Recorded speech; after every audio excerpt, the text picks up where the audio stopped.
المتصل منا إلى الإمام الهمام الحافظ الحجة أمير المؤمنين في الحديث أبي عبد الله محمد بن إسماعيل بن إبراهيم بن المغيرة بن البردسبة الجوفي البخاري رحمه الله تعالى ومتعنا بعلومه وبركاته آمين. قال حدثنا الحميدي قال حدثنا سفيان قال حدثنا عمرو عن عطاء عن ابن عباس رضي الله عنه وعنهم الذين بدلوا نعمة الله كفرا قال هم الله كفار قريش. قال عمرو رضي الله عنه هم قريش ومحمد صلى الله عليه وسلم نعمة الله وأحلوا قومهم دار البوار. قال النار يوم بدر. بسم الله الرحمن الرحيم والحمد لله رب العالمين والعاقبة للمتقين والصلاة والسلام على سيدنا وشفيعنا رب اشرح لي صدري ويسر لي أمري واحلل عقدة من لساني.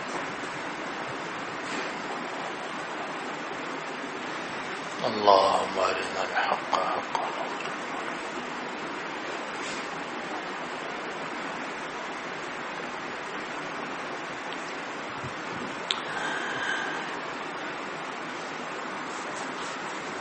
روایت نقل کی امام بخاری رحمہ اللہ نے اپنے استاد حمیدی سے کہ حدثنا الحمیدی قال حدثنا سفیان قال حدثنا عمرو بن دینار عن عطاء بن ابی رباح عن ابن عباس رضی اللہ عنہما وعنہم.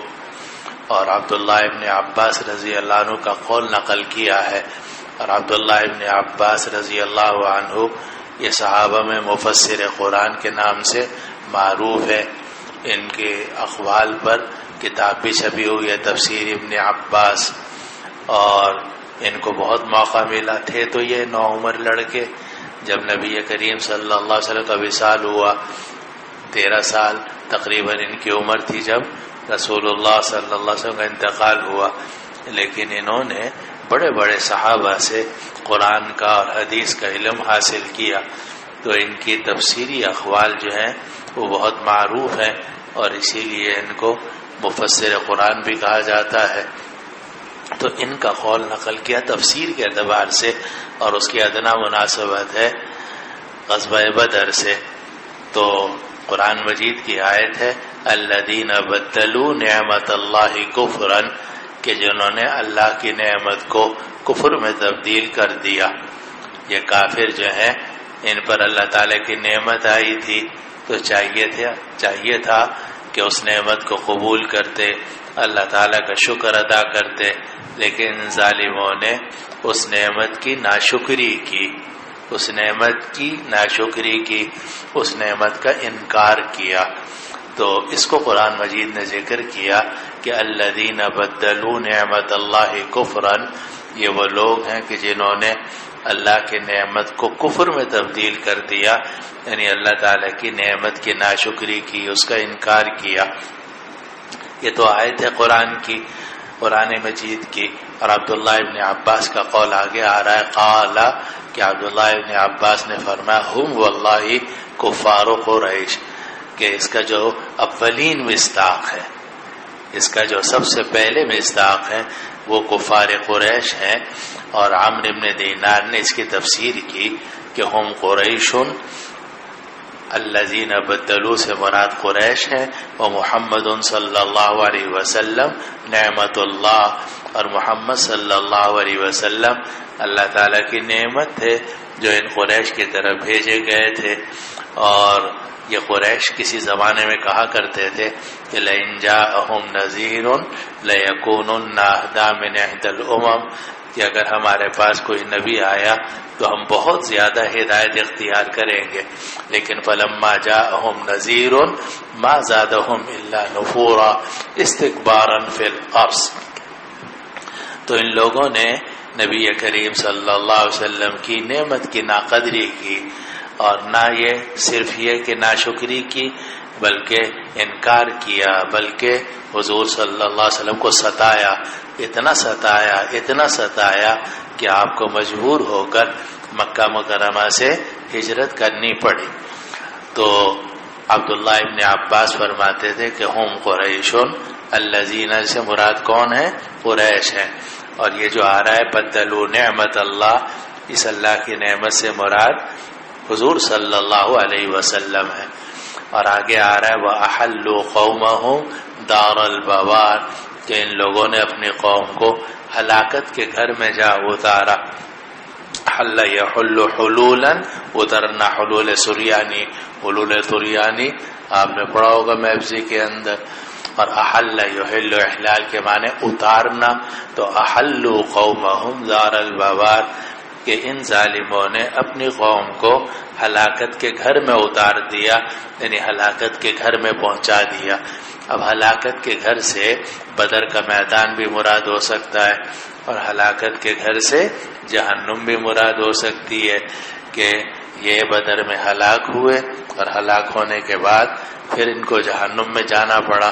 تو احلوا قومهم دار البوار ان لوگوں نے اپنی قوم کو ہلاکت کے گھر میں اتار دیا. تو یہ بوار بارہ یبورو کے معنی ہوتے ہیں ہلاک ہونے کے. بوار کہتے ہیں ہلاکت، ہلاکت کا گھر. تو ہلاکت کے گھر سے مراد کیا ہے؟ النار، مراد اس سے جہنم ہے. اور یہ کب اتارا تھا؟ بدر والے دن.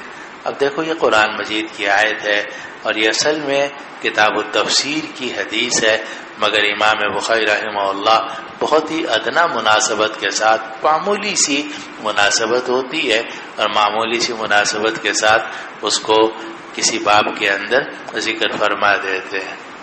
اور پیچھے ہم نے آپ کو حدیثیں، ایک حدیث سنائی تھی جس کو کئی طریقوں سے کہ آپ نے کفار قریش کے اوپر بد دعا کی تھی، عتبہ ابن ربیعہ، شیبہ ابن ربیعہ، جبکہ انہوں نے آپ کی کمر مبارک کے اوپر اوجڑی رکھی تھی. اب یہ واقعہ ہے، اس واقعے کو انہوں نے کہاں کہاں ذکر کیا امام بخاری رحمۃ اللہ علیہ نے؟ کبھی کتاب الطہارت میں اس کو لے کر آ رہے ہیں، کبھی کتاب الصلاۃ میں لے کر آ رہے ہیں، کبھی کہیں اور لے کر آ رہے ہیں، ادنا مناسبت کے ساتھ.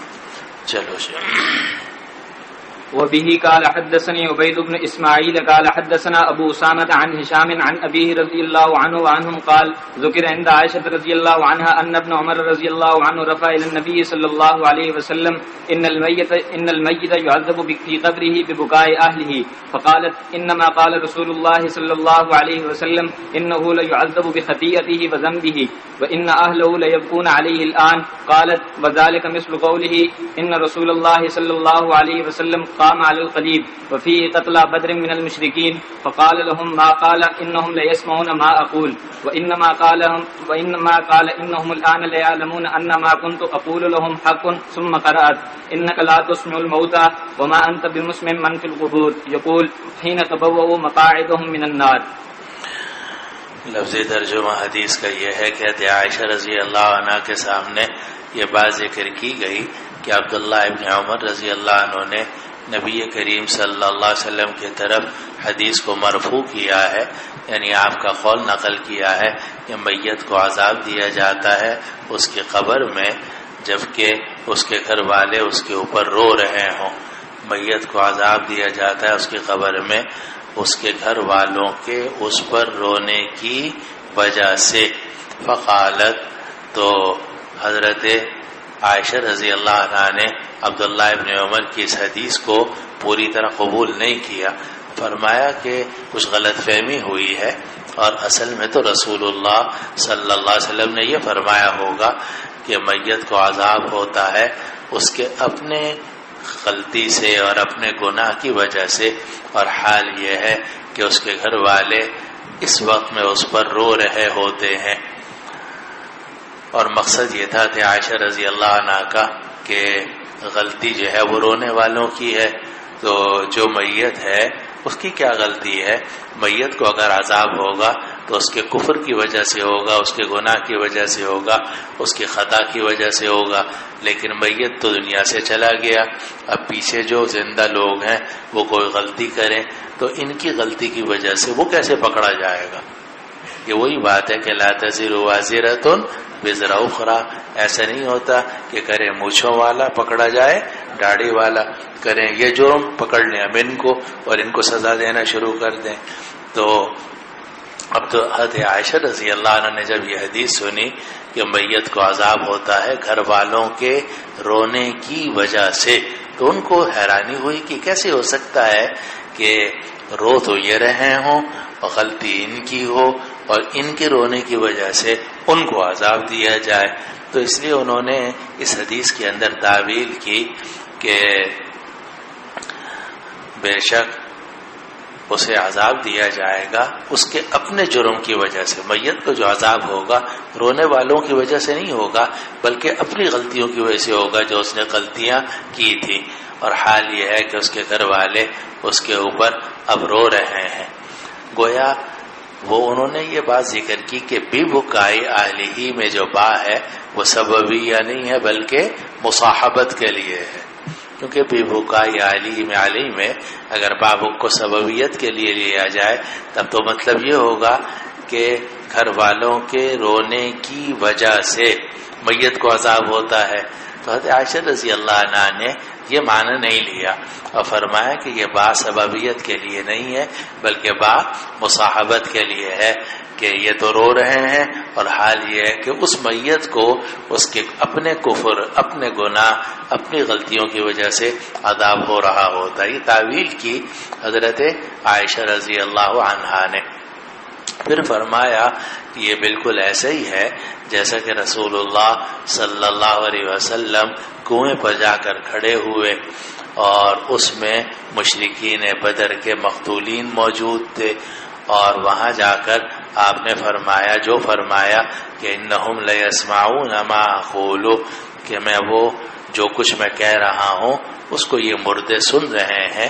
یعنی مشرکین جو لاشیں ہیں یہ مردے مشرکین سن رہے ہیں. تو حضرت عائشہ رضی اللہ عنہا نے بھی اس میں بھی تعویل کی اور کیونکہ حضرت عائشہ رضی اللہ عنہا سماع موتیٰ کے قائل نہیں تھیں تو حضرت عائشہ رضی اللہ عنہا نے تعویل کی کہ آپ نے لیسمعون نہیں فرمایا ہوگا بلکہ یہ فرمایا ہوگا کہ انہم الآن لیعلمون انما کنت اقول لهم حق، کہ بے شک اب ان کو علم ہو گیا ہوگا کہ میں جو کچھ ان سے کہتا تھا وہی برحق تھا. پھر حضرت عائشہ رضی اللہ عنہا نے آیت پڑھی انک لا تسمع الموتى، بے شک تم مردوں کو سنا نہیں سکتے، وما انت بمسمع من فی القبور، اور آپ نہیں سنا سکتے ان لوگوں کو جو قبروں میں ہوں. یقول، اور آپ یہ فرما رہے تھے حین تبوؤ مقاعدہم من النار، جب وہ جہنم میں اپنی جگہوں میں پہنچ گئے، ٹھکانہ بنا لیا. اب یہ جو حدیث ہے اس کے اندر دو مسئلے ہیں. پہلا مسئلہ ہے سماع موتیٰ کا، دوسرا مسئلہ ہے کہ ان المیت لیعذب ببکاء اہلہ علیہ. اور یہ دونوں مسئلے آپ نے مشکات میں بھی پڑھے ہوں گے تو تکرار دوبارہ کرا دیتا ہوں. تو یہ جو پہلا مسئلہ ہے سماع موتیٰ کا، تو کہ مردے سنتے ہیں یا نہیں سنتے، تو ہمارے بعض علاقوں میں پنجاب وغیرہ میں بڑا اس کے اوپر جناب بحث مباحثہ ہوتا رہتا ہے. تو اس کی جو تفسیر حضرت مفتی شفیع صاحب رحمۃ اللہ علیہ نے ایک پوری کتاب لکھی ہے اس موضوع پر اور وہ احکام القرآن کے اندر شامل ہے. اس کا نام ہے تکمیل الحبور بسماع اہل القبور. تکمیل الحبور بسماع اہل القبور. اور حضرت مولانا سرفراز خان صاحب رحمۃ اللہ علیہ کی بھی کتاب ہے کیا تسکین الصدور فی اہل الموتى والبرزخ والقبور، یا اس طرح کا کچھ ہے، میں نام پورا بول رہا ہوں. بہرحال مسئلہ یہ ہے کہ آیا مردے سنتے ہیں یا نہیں سنتے. تو اس میں تین طرح کے لوگ ہیں. ایک طرف ہمارے یہ بدعتی لوگ ہیں، تو ان کی اگر آپ باتیں سنیں اور بدعتیوں کی بریلویوں کی تو ایسا معلوم ہوتا ہے کہ ان کے ہاں حکم ہے موجبہ کلیہ کا کہ جناب سارے مردے سنتے ہیں. چنانچہ یہ ہر مردے کے پاس جاتے ہیں، اس سے مانگتے ہیں. تو گویا یہ جو بدعتی ہیں تو یہ گویا ایک طریقے سے اگر دیکھا جائے تو یہ موجبہ کلیہ کے قائل ہیں کہ سارے ہی مردے سنتے ہیں. دوسری طرف جو ہمارے دوست ہیں جو متوحدین یا موحدین کہلاتے ہیں، اصحاب التوحید، اصحاب العدل والتوحید، تو یہ جو موحدین ہیں یہ سالبہ کلیہ کے قائل ہیں کہ جن کو پتھری بھی کہا جاتا ہے کہ کوئی مردہ نہیں سنتا. تو گویا ثالبہ کلیہ کے قائل ہے کہ کوئی مردہ نہیں سنتا. تو ایک طرف یہ بریلوی ہیں جو کہتے ہیں کہ سبھی سنتے ہیں مردے، دوسری طرف یہ موحدین یا متوحدین ہیں تو یہ کہتے ہیں کہ کوئی بھی مردہ نہیں سنتا. لیکن جو ہمارے اکابر رحمہم اللہ ہیں تو وہ یہ کہتے ہیں کہ یہ نہ ثالبہ کلیہ ہے نہ موجبہ کلیہ ہے، بلکہ یہ موجبہ جزیہ ہے. اس لیے ہمارے جو اکابر ہیں رحمہم اللہ تعالی، ان کا مذہب یہ ہے کہ بعض مردے بعض لوگوں کی بعض باتیں بعض اوقات میں سن لیتے ہیں جن کو اللہ سنانا چاہے. یہ مذہب ہے ہمارے اکابر کا، اور یہی مذہب ہمارے نزدیک برحق ہے کہ بعض مردے بعض لوگوں کی بعض باتیں بعض اوقات میں سن لیتے ہیں، یعنی جن کو اللہ سنانا چاہے، کیونکہ ان اللہ یسمع من یشاء، اللہ تعالیٰ تو جس کو چاہے سنا سکتا ہے. تو یہ ہمارے ہاں یہ موجبہ جزیہ ہے، اور یہی وہ بات ہے جس کو حضرت مفتی شفیع صاحب قدس اللہ سرہ نے اس کتاب میں تکمیل الحبور بسماع اہل القبور کے اندر ذکر فرمایا. اور یہ جو سماع موتیٰ کا انکار کرنے والے ہیں تو یہ 3 آیات سے استدلال کرتے ہیں. بلکہ اس سے پہلے ایک اور بات سمجھو، وہ یہ ہے کہ یہ جو اختلاف ہے صحابہ میں کہ مردے سنتے ہیں یعنی یہ پیچھے سے آیا ہے. یعنی حضرت عائشہ رضی اللہ عنہا جو ہے وہ سماع موتیٰ کی نفی کرتی تھی، لیکن حضرت عبداللہ ابن عمر، حضرت عمر فاروق رضی اللہ عنہ، حضرت ابو طلحہ انصاری رضی اللہ عنہ، حضرت عبداللہ ابن مسعود رضی اللہ عنہ، حضرت عبداللہ ابن سیدان رضی اللہ عنہ، یہ سارے حضرات سماع موتیٰ کا اس بات کرتے تھے کہ مردے سنتے ہیں، یعنی کم از کم بزرگ کے مردوں نے سنا ہے. اور ما انتم باسمع لما اقول منہم، کل کی روایت میں گزرا ہے کہ تم ان سے زیادہ سننے والے نہیں ہو، یعنی جتنا وہ سن رہے ہیں اتنا ہی تم سن رہے ہو. تو یہ اختلاف کہ مردے سنتے ہیں یا نہیں سنتے، تو یہ ہے تو صحابہ کے زمانے کا. اور اہل سنہ والجماعہ میں بھی اگر اس میں 2 طبقے ہوں تو اس میں کوئی حرج نہیں ہے. کوئی حضرت عائشہ رضی اللہ عنہ کی تقلید کر لے، کوئی باقی صحابہ رضوان اللہ علیہ اجمعین کی تقلید کر لے، تو فبأیہم اقتدیتم اہتدیتم، بشرطے کہ سماع نبی علیہ الصلوۃ والسلام کا انکار نہ کیا جائے. اس لیے کہ یہ جو اختلاف ہے یہ عام مردوں کے بارے میں ہے. نبی کریم صلی اللہ علیہ وسلم کے سماع کے بارے میں تمام اہل سنہ والجماعہ، میں اہل سنہ والجماعہ کی بات کر رہا ہوں جی، تمام علماء فقہاء محدثین جن کا تعلق اہل سنہ والجماعہ سے ہو، سب قائل ہیں اس بات کے کہ نبی کریم صلی اللہ علیہ وسلم پر اگر صلاۃ و سلام دور سے بھیجا جائے تو فرشتے پہنچاتے ہیں، لیکن اگر قریب سے جا کر سلام عرض کیا جائے تو نبی کریم صلی اللہ علیہ وسلم خود اس کو سنتے ہیں. روایات بھی اس کی موجود ہیں، اور اس پر تمام علماء اہل سنہ والجماعہ کا اتفاق ہے، اور علماء اہل سنہ والجماعہ میں کوئی بھی اس کا مخالف نہیں ہے. باقی رہے یہ پتھری حضرات یا متواحدین، تو اگر یہ نبی کریم صلی اللہ علیہ وسلم کے سماع کا انکار کریں پھر تو یہ اہل سنہ والجماعہ سے خارج ہے. لیکن اگر یہ نبی کریم صلی اللہ علیہ وسلم کے سماع کا انکار نہ کریں اور باقی موتیٰ کے سماع کا، تو پھر یہ مسئلہ مختلف ہی ہے. حضرت عائشہ رضی اللہ عنہ سماع کی نفی کرتی تھی اور باقی جو صحابہ تھے وہ سماع موتیٰ کا اس بات کرتے تھے. لیکن یہ بھی یاد رکھو کہ جو باقی ذرا سماع موتیٰ کا اس بات کرتے تھے وہ بھی موجبہ کلیہ کے طور پر نہیں بلکہ موجبہ جزیہ کے طور پر، کہ اللہ تعالیٰ جس کو چاہیں کسی زندہ آدمی کی بات کسی مردے کو سنا سکتے ہیں، لیکن 100% کوئی گارنٹی نہیں ہے کہ ہماری ہر بات مردہ ضرور سنے گا. امکان ہے کہ شاید اللہ تعالیٰ پہنچا دے، کیونکہ ان اللہ علی کل شیء قدیر اور ان اللہ یسمع من یشاء. اگلی بات یہ سمجھو کہ جو حضرات سماع موتیٰ کا انکار کرتے ہیں وہ قرآن مجید کی 3 آیات سے استدلال کرتے ہیں. ایک آئی ہے سورۃ النمل میں، دوسری آئی ہے سورۃ الروم میں، تیسری ہے سورہ فاطر میں. سورۃ النمل کی آیت ہے آیت نمبر 80-81. انک لا تسمع الموتى ولا تسمع الصم الدعاء اذا ولوا مدبرين وما انت بهاد العمي عن ضلالتهم ان تسمع الا من يؤمن بآياتنا فهم مسلمون. یہ آیت ہے سورۃ النمل کی 80 اور 81. یہی آیت سورۃ الروم میں بھی آئی ہے. اتنا فرق ہے کہ سورۃ النمل میں انا کا ہے اور سورۃ الروم کے اندر فَإِنَّ کا ہے، بس فا اضافہ ہے.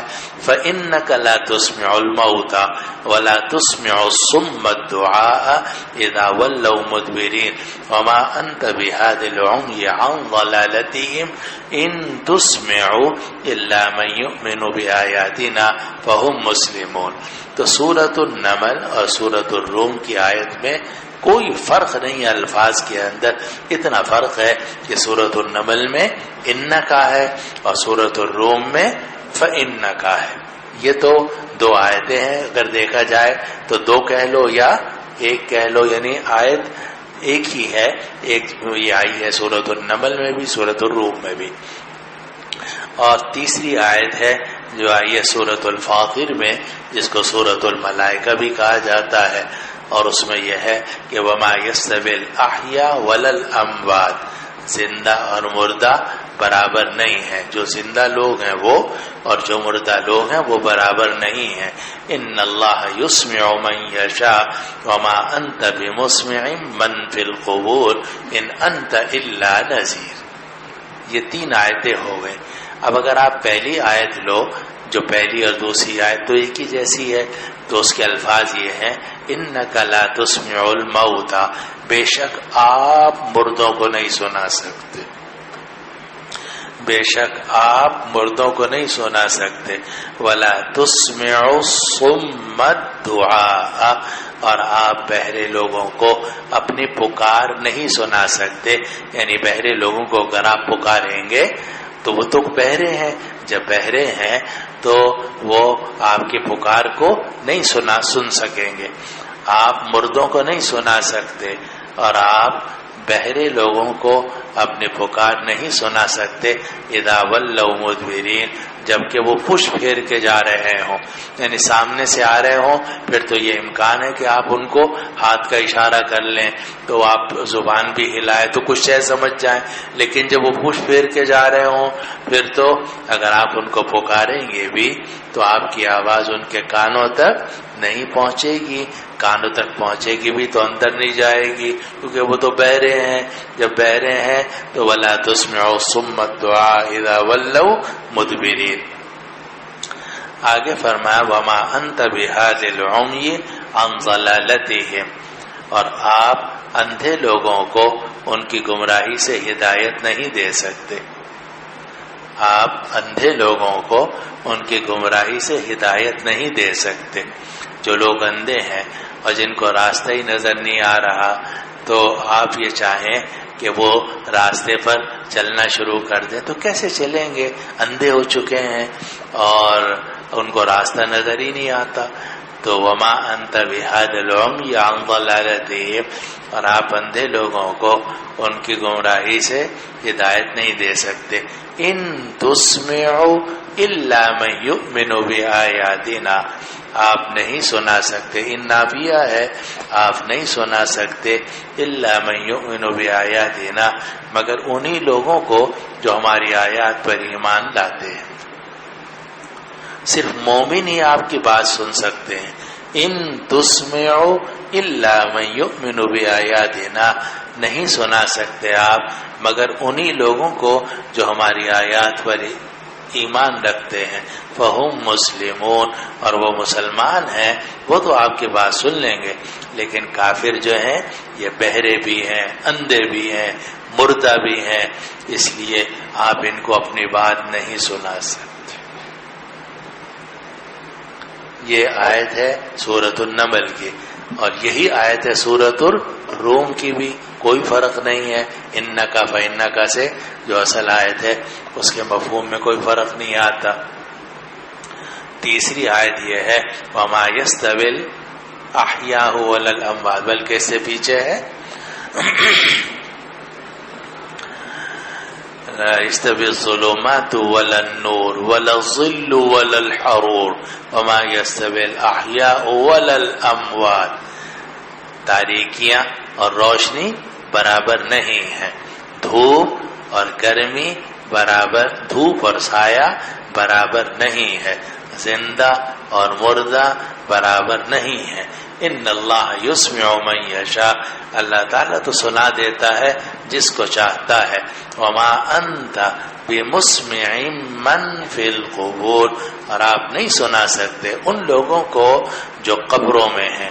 ان انت الا نذیر، نہیں ہے آپ مگر ڈرانے والے۔ یہ تین آیات ہیں کہ جن میں دیکھنے کے اندر اسماع کی نفی آ رہی ہے، آپ نہیں سنا سکتے۔ انک لا تسمع الموتى، آپ مردوں کو نہیں سنا سکتے۔ ولا تسمع الصم الدعاء، اور بہرے لوگوں کو اپنی پکار نہیں سنا سکتے۔ وما انت بمسمع من فی القبور، اور آپ نہیں سنا سکتے ان لوگوں کو جو قبروں میں ہیں۔ تو یہ حضرات یہ کہتے ہیں، اور حضرت عائشہ رضی اللہ عنہا نے بھی اسی سے استدلال کیا کہ اس سے معلوم ہوا کہ قبر میں جو مردہ ہے وہ نہیں سنتا۔ اسی لیے جب حضرت عائشہ رضی اللہ عنہا کے سامنے حضرت عبداللہ ابن عمر رضی اللہ عنہ نے غزوہ بدر کا واقعہ ذکر کیا کہ نبی کریم صلی اللہ علیہ وسلم کنویں پر تشریف لے گئے اور آپ نے مردوں کو خطاب کیا اور یہ کہا کہ انہم لیسمعون الان ما اقول لهم، تو حضرت عائشہ رضی اللہ عنہ نے ان آیات کے بنا پر عبداللہ ابن عمر کے کلام میں تعویل کی، اور تعویل کر کے یہ کہا کہ نبی کریم صلی اللہ علیہ وسلم نے لیسمعون نہیں کہا ہوگا بلکہ لیعلمون کہا ہوگا کہ ان کو علم ہو جائے گا۔ بہرحال یہ تین آیات ہیں، ان تین آیات سے استدلال کیا گیا یا کیا جاتا ہے سماع موتیٰ کی نفی پر، لیکن جو تمام باقی حضرات ہیں وہ یہ فرماتے ہیں کہ یہاں موتیٰ سے حقیقی موتیٰ مراد نہیں ہے، اس سے کفار مراد ہیں، اندھوں سے حقیقی اندھے مراد نہیں ہیں بلکہ کافر مراد ہیں جو اندھے نہیں تھے، ان کی آنکھیں تھیں مگر دیکھ کر بھی نہیں دیکھتے تھے۔ اسی طرح یہاں موتیٰ سے حقیقی موتیٰ مراد نہیں ہے بلکہ کافر ہیں جو مردوں کی طرح تھے، جو سن کر بھی نہیں سنتے تھے۔ تو یہاں حقیقی مردے مراد نہیں ہے بلکہ اسے مراد کافر ہے۔ دوسری بات یہ ہے کہ یہاں نفی جو ہے وہ اصل سماع کی نہیں ہے بلکہ نفی ہے سماع نافع کی۔ یہاں جو نفی ہے وہ اصل سماع کی نہیں ہے کہ سنتے ہی نہیں تھے بلکہ یہ سماع نافع کی نفی ہے کہ آپ ان کو سنائیں یا نہ سنائیں، یہ تو بہرے ہیں، اندھے ہیں، صم بکم عمی، صم بکم عمی فہم لا یرجون۔ اب آپ مجھے بتائیے کہ جو کافر تھے وہ واقعی سارے بہرے تھے، سارے گونگے تھے، سارے ہی اندھے، سم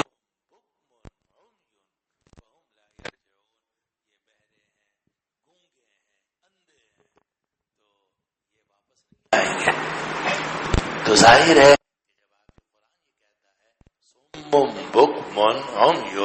تو کیا حقیقت میں بہرا ہونا مراد ہے؟ حقیقت میں اندھا ہونا مراد ہے؟ حقیقت میں گونگا ہونا مراد ہے کہ ابو جہل، امیہ ابن خلف، یہ جتنے بھی کافر تھے قریش کے یا دوسرے علاقوں کے، سارے کے سارے بہرے تھے، سارے کے سارے اندھے ہی اندھے تھے، سارے کے سارے گونگے ہی گونگے تھے؟ ظاہر ہے کہ اس کا معنی حقیقی مراد نہیں ہے بلکہ معنی مجازی ہے کہ سن کر بھی نہیں سنتے تھے، حق بات مانتے نہیں تھے۔ اور یہ دنیا میں طریقہ ہوتا ہے کہ جب کوئی آدمی کسی بات کو نہ سنتا ہو تو اس سے سننے کی نفی کر دی جاتی ہے. اردو میں بھی باپ اپنے بیٹے سے کہتا ہے دیکھو میں نے کتنی مرتبہ تمہیں کہا ہے تم سنتے ہی نہیں ہو. حالانکہ سنا ہوتا ہے اس نے، لیکن جب وہ سننے پر عمل نہیں کرتا تو یہ سمجھا جاتا ہے کہ اس کا سننا اور نہ سننا برابر ہے. اور یہ نفی قرآن نے ایک جگہ نہیں کی، بہت جگہوں میں کی ہے، اور کہیں بھی سے حقیقی نفی مراد نہیں ہے، مجازی معنی مراد ہے. سمم بکمن عمیون، یہ حقیقی معنی مراد ہے. کون کہہ سکتا ہے کہ یہ حقیقی معنی مراد ہے؟ اور کون کہہ سکتا ہے کہ سارے کافر جو تھے وہ بہرے بھی تھے، اندھے بھی تھے، گونگے بھی تھے؟ کون کہہ سکتا ہے؟ بالکل واقع کے خلاف ہے. ظاہر ہے کہ یہاں معنی حقیقی مراد نہیں ہے، معنی مجازی مراد ہے کہ جس طرح ایک بہرا گونگا اندھا آدمی ہوتا ہے، نہ بات کر سکتا ہے، نہ حق بات سن سکتا ہے، نہ راستہ اس کو نظر آتا ہے، اسی طرح یہ کافر جو ہیں انہوں نے یہ بھی ایک طریقے سے حق بات کے سننے سے اندھے بہرے گونگے ہو گئے ہیں. معنی مجازی مراد، اور یہ کئی جگہوں میں ہے. قرآن مجید میں ہے لہم قلوب لا یفقہون بہا ولہم اعین لا یبصرون بہا ولہم آذان لا یسمعون بہا اولئک کالانعام بل ہم اضل اولئک هم الغافلون. اب قرآن یہ کہتا ہے لہم قلوب لا یفقہون بہا، ان کے دل ہیں سمجھتے نہیں ہیں. وَلَهُمْ أَعْيُنٌ لَا يُبْصِرُونَ بِهَا، ان کی آنکھیں ہیں مگر دیکھتے نہیں ہیں. تو کیا یہ ہے کہ سارے کافر جو تھے آنکھیں تھیں مگر وہ ان کو نظر نہیں آتا تھا؟ کیا آپ کہہ سکتے ہیں؟ ظاہر ہے کہ یہاں مطلقاً بصارت کی نفی نہیں ہے بلکہ بصارت نافعہ کی نفی ہے. اسی طرح آگے آ رہا ہے وَلَهُمْ آذَانٌ لَا يَسْمَعُونَ بِهَا، جتنے یہ کافر ہیں سارے کے سارے ان سب کے کان ہیں مگر سنتے نہیں ہیں. یہاں بھی جو نفی ہے وہ حقیقی سماع کی نہیں ہے بلکہ سماع نافع کی نفی ہے، بصارت نافعہ کی نفی ہے، فقہ نافع کی نفی ہے. ورنہ یہ جو کافر تھے بڑے سمجھدار تھے، ایک سے ایک بدماش تھا، یہ خوب سمجھتے تھے یہ، لیکن قرآن کہتا ہے نہیں سمجھتے. ان کی نگاہیں بہت تیز تھیں، دور تک ان کو نظر آتا تھا، لیکن قرآن کہتا ہے لہم اعین لا یبصرون بہا، سب دیکھتے تھے لیکن قرآن نہیں ان کو نظر آتا تھا، محمد صلی اللہ علیہ وسلم ان کو نظر نہیں آتے تھے، ہدایت کا راستہ ان کو نظر نہیں آتا تھا، بدماشی کا راستہ خوب نظر آتا تھا ان کا. تو نفی جو ہے وہ اصل بصارت کی نہیں ہے بلکہ نفی ہے بصارت نافعہ کی. اسی طرح وَلَهُمْ أَعْيُنٌ لَا يَسْمَعُونَ بِهَا أُولَئِكَ كَالْأَنْعَامِ بَلْ هُمْ أَضَلُّ أُولَئِكَ هُمُ الْغَافِلُونَ. اب ظاہر ہے کہ جو مویشیوں کی طرح ہے، تو مولوی صاحب مویشی سارے کے سارے اندھے ہوتے ہیں؟ مویشیوں کو نظر آتا ہے؟ نہیں آتا. مویشیوں کو آواز کان میں جاتی ہے؟ نہیں جاتی. جاتی ہے لیکن اس کے باوجود وہ دیکھنا یا ان کا سننا نافع نہیں ہوتا. تو جس طرح مویشی کی آنکھیں ہوتی ہیں، مویشیوں کے کان ہوتے ہیں، بصارت ہوتی ہے، سماع ہوتا ہے، مگر وہ بصارت نافعہ نہیں ہے، سماع نافع نہیں ہے. اسی طرح یہاں جو نفی ہو رہی ہے کہ انک لا تسمع الموتى، تو یہ وغیرہ یہ نفی اصل سماع کی نہیں ہے بلکہ نفی ہے سماع نافع کی، کہ ان کو سنانا ایسا ہے جیسے مردوں کو سنانا. اگر مولوی صاحب مردہ سن بھی لے، آپ کسی مردے کی قبر پہ جائیں اور فرض کرو وہ سن بھی لے، تو سننے کے بعد اب اس کو کوئی فائدہ ہوگا؟ کوئی فائدہ نہیں، کیونکہ وہ تو دنیا سے چلا گیا. اب وہ نہ نماز پڑھ سکتا ہے، نہ روزہ رکھ سکتا ہے، نہ ایمان لا سکتا ہے، نہ اعمال صالحہ کر سکتا ہے. تو سن کر بھی اب اس کو کوئی فائدہ نہیں ہے. تو نفی اصل سماع کی نہیں ہے بلکہ نفی ہے سماع نافع. اور یہ جو ہمارے لوگ ہیں یہ غیر مقلد ہیں یا یہ موحد ہیں، یہ اکثر جو ہے نا ذرا ذرا سی بات پہ دوسروں کو مشرک کہہ دیتے ہیں. دیکھو ہوگا آپ نے, ایک وہ گزرا ہے ڈاکٹر عثمانی, وہ تو کہتا تھا ساری مشرک ہیں. وہ کہتے تھے کہ شیخ عبد القادر جیلانی اور وغیرہ جتنے اکابر اولیاء اللہ ہیں سب مشرک تھے. اور یہ جو ان کو غلط فہمی لگتی ہے, وہ غلط فہمی یہ لگتی ہے کہ وہ ہر جگہ معنی حقیقی مراد لیتے ہیں, اور ظاہر ہے کہ ہر جگہ تو معنی حقیقی مراد نہیں ہوتا. اور اگر آپ معنی مراد حقیقی معنی مراد لینے لگے تو وہ تو بہت ساری جگہوں میں چلتا ہی نہیں ہے. حدیث میں آتا ہے کہ جب بندہ میری اطاعت کرتا ہے تو میں اس کی آنکھ بن جاتا ہوں جس سے وہ سنتا ہے, میں اس کا کان بن جاتا ہوں جس سے وہ سنتا ہے, میں اس کی ٹانگ بن جاتا ہوں جس سے وہ چلتا ہے, وَيَدَهُ الَّتِي يَبْطِشُ بِهَا, اور میں اس کا ہاتھ بن جاتا ہوں جس سے وہ پکڑ. یا معنی حقیقی مراد ہے؟ معنی حقیقی مراد لیں تو کفر لازم آ جائے گا مولوی صاحب. حدیث ہے, صحیح حدیث ہے, بخاری میں آگے آ جائے گی. لیکن ہر جگہ آپ کیسے معنی حقیقی مراد لے سکتے ہو؟ ہر جگہ معنی حقیقی مراد نہیں ہوتا. اکثر جگہوں میں معنی مجازی مراد ہوتا ہے. تو جہاں جہاں یہ بصارت کی نفی آ رہی ہے یا سماع کی نفی آ رہی ہے, یہاں اس سے معنی حقیقی یعنی حقیقی بصارت یا حقیقی سماع کی نفی مراد نہیں ہے, بلکہ بصارت نافعہ اور سماع نافع کی نفی مراد ہے.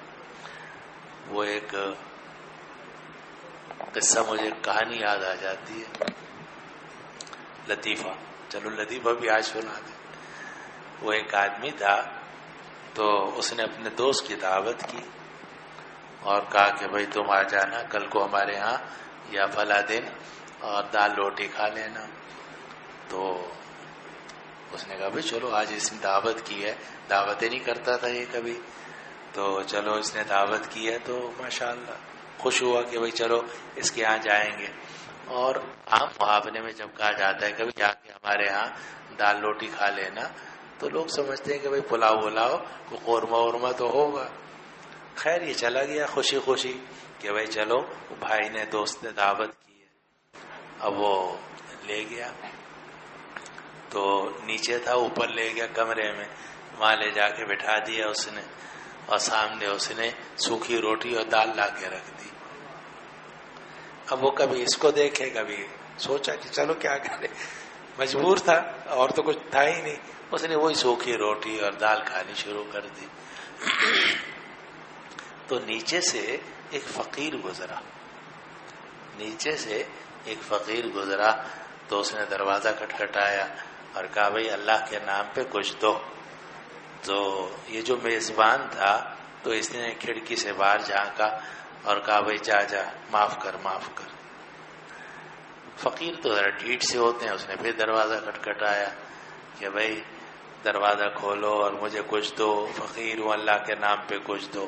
پھر اس نے جناب اوپر سے اس کو جھانکا کہ چلا جا, میں تجھے کہہ رہا ہوں معاف کر معاف کر, چلا جا یہاں سے. اس نے پھر تیسری مرتبہ دروازہ کھٹکھٹایا, بھائی اللہ کے نام پہ کچھ دو. تو یہ میزبان پھر اٹھا, اس نے کھڑکی سے باہر جھانکا اور جا کر کہا کہ تو جاتا ہے یا تیری ٹانگیں توڑوں میں آ کے نیچے, میں تیری ٹانگیں توڑ دوں گا. تو یہ جو مہمان صبر شکر کے ساتھ سوکھی روٹی اور دال کھا رہا تھا, تو یہ فوراً اٹھا وہاں سے, اور اٹھ کر اس نے بھی کھڑکی میں باہر اپنا منہ نکالا, اور منہ نکال کر اس فقیر سے کہا کہ دیکھ تو چلا جا, کیونکہ اس کے ہاں حقیقت ہی حقیقت ہوتی ہے, مجاز نہیں ہوتا اس کے ہاں.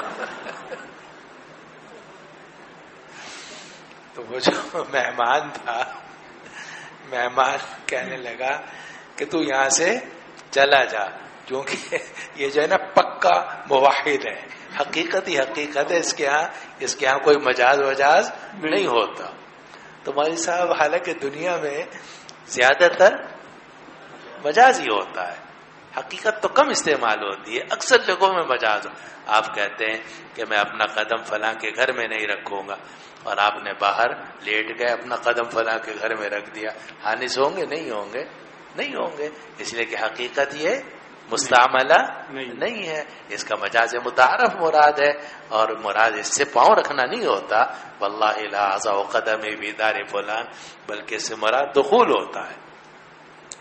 اور قرآن نے ایک جگہ میں بالکل ہی صاف کر دیا, قرآن کہتا ہے، عجیب ہے، اعوذ باللہ من الشیطان الرجیم، وما رمیت اذ رمیت ولکن اللہ رمی.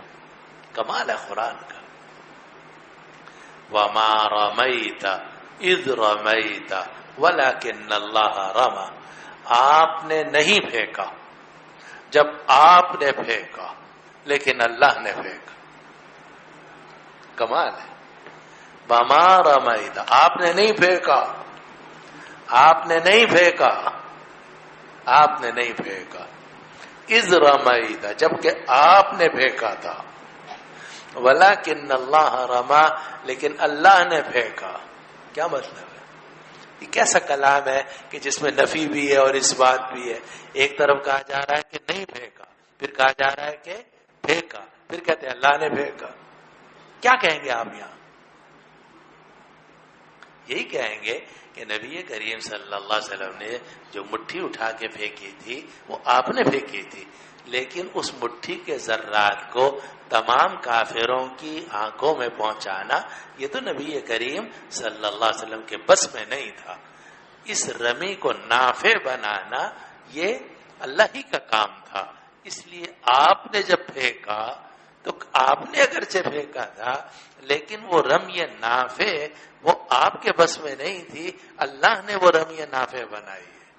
یہاں بھی یہاں رمی سے مراد ما رمیتا میں اصل رمی کی نفی مراد نہیں ہے. اگر اصل رمی کی نفی مراد ہے تو مولانا تو اس رمیتا میں اس بات کیسے ہو گیا؟ نہیں سمجھ رہے بات کو. پوری قرآن مجید میں جگہ جگہ یہ آیا ہے کہ یہ جو اندھے ہیں، یہ بہرے ہیں، یہ گونگے ہیں، یہ جانوروں کی طرح ہیں، لیکن سب جگہوں میں کہیں بھی حقیقت بصارت کی نفی مراد نہیں ہوتی، حقیقت سماع کی نفی مراد نہیں ہوتی. بصارت نافعہ، سماع نافعہ، فہم نافع، تفقہ نافع کی نفی مراد ہوتی ہے. تو اس لیے جو اہل سنہ والجماع کہتے ہیں کہ یہ جو آپ آیات بیان کر رہے ہیں یہ حقیقی مردوں کے بارے میں ہے ہی نہیں. یہ جو سورۃ النمل کی آیت ہے یا سورۃ الروم کی آیت ہے یا سورہ فاطر کی آیت ہے، تو اس میں حقیقی مردے، حقیقی زندہ مراد ہی نہیں ہے، بلکہ اس سے مراد کافر ہیں. اور جو نفی سماع کی ہو رہی ہے وہ نفی سماع حقیقی کی نہیں ہے، بلکہ نفی سماع نافع کی. اب دیکھو انہی آیتوں میں جو مستدل ہیں اس میں پہلی آیت ہے انک لا تسمع الموتى، بے شک آپ مردوں کو نہیں سنا سکتے، ولا تسمع الصم الدعاء، اور بہرے لوگوں کو آپ پکار سنا نہیں سکتے. یہاں بھی مردوں سے کافر مراد ہے، بہروں سے کافر مراد ہے. لیکن کیا جو جن کافروں کو خطاب ہو رہا ہے سب مر چکے تھے، زندہ تھے، چل پھر رہے تھے، پھر بھی موتا کہا جا رہا ہے. سارے کافر کان والے تھے، سنتے تھے، لیکن قرآن ان کو سم کہہ رہا ہے، بہرے ہیں. آگے ہے وما انت بہاد العمی عن ضلالتہم، اور آپ اندھے لوگوں کو ان کی گمراہی سے ہدایت نہیں دے سکتے. اب سارے کافر تو اندھے نہیں تھے، کافروں کو لیکن مراد کیا ہے کہ یہ دیکھ کر بھی نہیں دیکھتے. ان تسمعوا الا من یؤمن بآیاتنا فهم مسلمون. اب دیکھو ان تسمعوا الا من یؤمن بآیاتنا، آپ نہیں سنا سکتے مگر ان لوگوں کو جو ہماری آیات پر ایمان رکھتے ہوں. جب حصر پیدا ہو گیا یعنی نفی آ گئی، نفی کے بعد استثناء آ گیا تو حصر پیدا ہو گیا. جب حصر پیدا ہو گیا تو اس کا مطلب یہ ہے کہ نبی کریم صلی اللہ علیہ وسلم صرف مسلمانوں کو قرآن سنا سکتے تھے، کافروں کو سنا ہی نہیں سکتے تھے. کون ہے اس کا قائل کہ آپ نے کبھی کسی کافر کو قرآن نہیں سنایا؟ کیسے کہیں گے آپ؟ قرآن صاف کہہ رہا ہے ان تسمعوا، آپ نہیں سنا سکتے، الا من یؤمن بآیاتنا، مگر صرف ان لوگوں کو جو ہماری آیات پر ایمان رکھتے. اس کا مطلب تو یہ ہوا کہ نبی کریم صلی اللہ علیہ وسلم نے صرف مسلمانوں ہی کو قرآن سنایا تھا، کبھی کسی کافر کو قرآن نہیں سنایا تھا.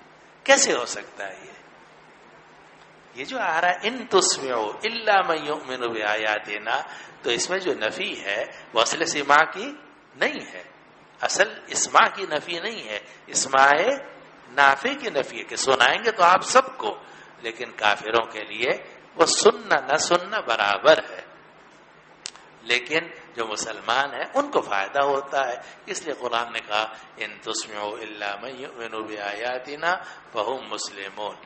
اور اگلی آیت بھی فإنک لا تسمع الموتى ولا تسمع الصم الدعاء اذا ولوا مدبرین وما انت بهذا العمي عن ضلالتهم ان تسمع الا من يؤمن بآیاتنا فهم مسلمون.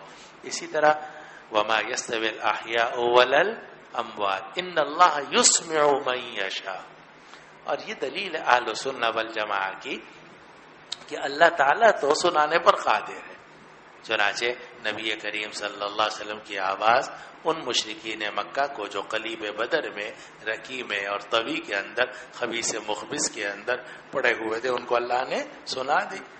آپ کو تو قدرت نہیں ہے، لیکن اللہ کو قدرت ہے یا نہیں؟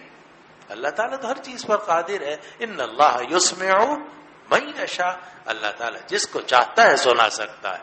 وما انت بمسمع من فی القبور، اور آپ نہیں سنا سکتے ان لوگوں کو جو قبروں میں ہیں. یہاں بھی من فی القبور سے مراد حقیقت میں کون ہے؟ کافر مراد ہے کہ یہ تو ایسے ہیں جیسے کوئی قبر میں پڑا ہو کہ اس کو سنانے سے کوئی فائدہ نہیں ہوتا. اس طرح ان کافروں کو سنانے سے آپ کو کوئی فائدہ نہیں ہوگا. یہ سب یہ 3 آیات ہیں اور انہی سے استدلال کیا جاتا ہے سماع موتیٰ کی نفی پر، اور حضرت عائشہ رضی اللہ عنہا کی حدیث سے استدلال کیا جاتا ہے. لیکن حضرت عائشہ رضی اللہ عنہ کی جو حدیث ہے وہ عجیب بات یہ ہے کہ حضرت عائشہ رضی اللہ عنہ غزوہ بدر میں موجود ہی نہیں تھی. حضرت عائشہ رضی اللہ عنہ تو غزوہ بدر میں موجود ہی نہیں تھی، اور نکاح ہی نہیں ہوا تھا اس وقت تک، رخصتی نہیں ہوئی تھی، تو وہ تو موجود ہی نہیں تھی. وہ یہ کہہ رہی ہیں کہ حضور صلی اللہ علیہ وسلم نے یہ نہیں فرمایا ہوگا. لیکن عمر ماں موجود تھے، عمر فاروق رضی اللہ عنہ، وہ کہتے ہیں کہ آپ نے فرمایا تھا. بلکہ پیچھے گزر چکا کہ حضرت عمر فاروق رضی اللہ عنہ نے تو نبی کریم صلی اللہ علیہ وسلم سے یہ بھی کہا تھا کہ ما تکلم من اجساد لا ارواح لها، آپ کیا بات کر رہے ہیں ایسے جسموں سے جن کے اندر روح ہی نہیں ہے. تو آپ نے جواب میں کیا فرمایا؟ ما انتم باسمع لما اقول منهم، اسمع منهم، تم ان سے بڑھ کر سننے والے نہیں ہو. تو عبداللہ ابن عمر اس میں موجود تھے، عمر فاروق موجود تھے، عبداللہ ابن مسعود موجود تھے، ابو طلحہ انصاری رضی اللہ عنہ موجود تھے، عبداللہ ابن سیدان رضی اللہ عنہ. 5 صحابہ ہیں جن سے یہ روایت ہے کہ آپ نے قلیب بدر میں مشرکین مکہ سے خطاب کیا اور ان کو آپ نے بات سنائی، اللہ نے آپ کی آواز ان تک پہنچائی، اور آپ نے فرمایا ما انتم باسمع لما اقول منه. آگے جو حضرت عائشہ رضی اللہ عنہ نے تعویل کی کہ دیکھو تعویل میں انہوں نے کیا فرمایا کہ وَإِنَّمَا قَالَ إِنَّهُمُ الْآنَ لَيَعْلَمُونَ، کہ جزی نے حضور صلی اللہ علیہ وسلم نے یہ فرمایا ہوگا کہ بے شک اب وہ ان کو علم ہو گیا ہوگا کہ جو کچھ میں ان سے کہہ رہا ہوں وہی برحق تھا.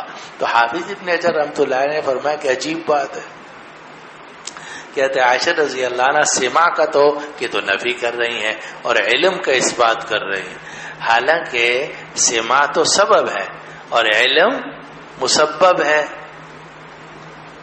اگر مسبب ثابت ہو رہا ہے، علم مردوں کو ہوتا ہے یا اس کو ہوتا ہے جس کو کچھ حیات ہو؟ ظاہر ہے کہ علم تو اسی کو ہوگا جس میں کسی درجے میں تو کچھ حیات ہو، جبھی تو علم ہوگا، ورنہ پتھر کو کیا علم ہوگا. جب حضرت عائشہ رضی اللہ عنہا نے علم کا اس بات کر دیا تو گویا مسبب کا اس بات کر دیا. تو حافظ ابن حجر رحمۃ اللہ علیہ فرماتے ہیں کہ اس لیے حضرت عائشہ رضی اللہ عنہ کے اس انکار کو دوسرے صحابہ نے قبول نہیں کیا، جمہور علماء نے قبول نہیں کیا.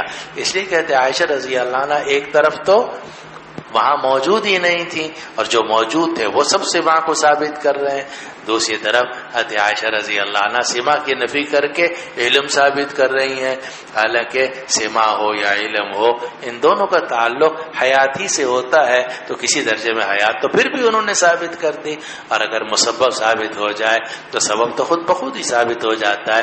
اگر سبب ایک نہ ہو تو کوئی دوسرا سبب آ جائے گا، اس دوسرے سبب سے مسبب ثابت ہو جائے گا۔ اس لیے حضرت عائشہ رضی اللہ عنہ کے اس انکار کو جمہور علماء نے راجح قرار نہیں دیا۔ یہ سوال ہے جی بتاؤ کہاں 391 کون سا جی کہ یہاں پر اس آیت میں انک لا تسمع الموتى، کہ اگر ہم اس تعویل کو صحیح مان لیں کہ موتى سے مراد کفار ہے، تو آئیے صراحتاً یہ آیا ہوا ہے کہ وما انت بمسمع من فی القبور، کہ جو قبر کے اندر ہے ان کو نہیں سنا سکتے ہو، ان سے تو کفار مراد نہیں لیں گے۔ نہیں، جو بھی چاہے آپ مراد لو، چاہے حقیقی موتا مراد لو یا کفار مراد لو، لیکن سماع سے یا نفی سماع سے سماع نافع کی نفی مراد ہے، اصل سماع کی نفی مراد نہیں ہے۔ صرف اتنا کہتے ہیں کہ سماع نافع کی نفی مراد ہے۔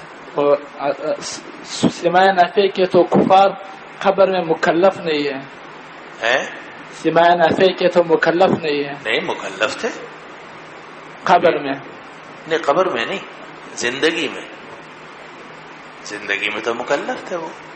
ہاں جب وہ مر جائیں گے تو اس کے بعد تو، اور یہ ایسے ہی ہے مولانا، جیسے قرآن مجید میں آتا ہے سواء علیہم اانذرتہم ام لم تنذرہم لا یؤمنون، برابر ہے کہ آپ ان کو ڈرائیں یا ان کو نہ ڈرائیں، یہ ایمان نہیں لائیں گے۔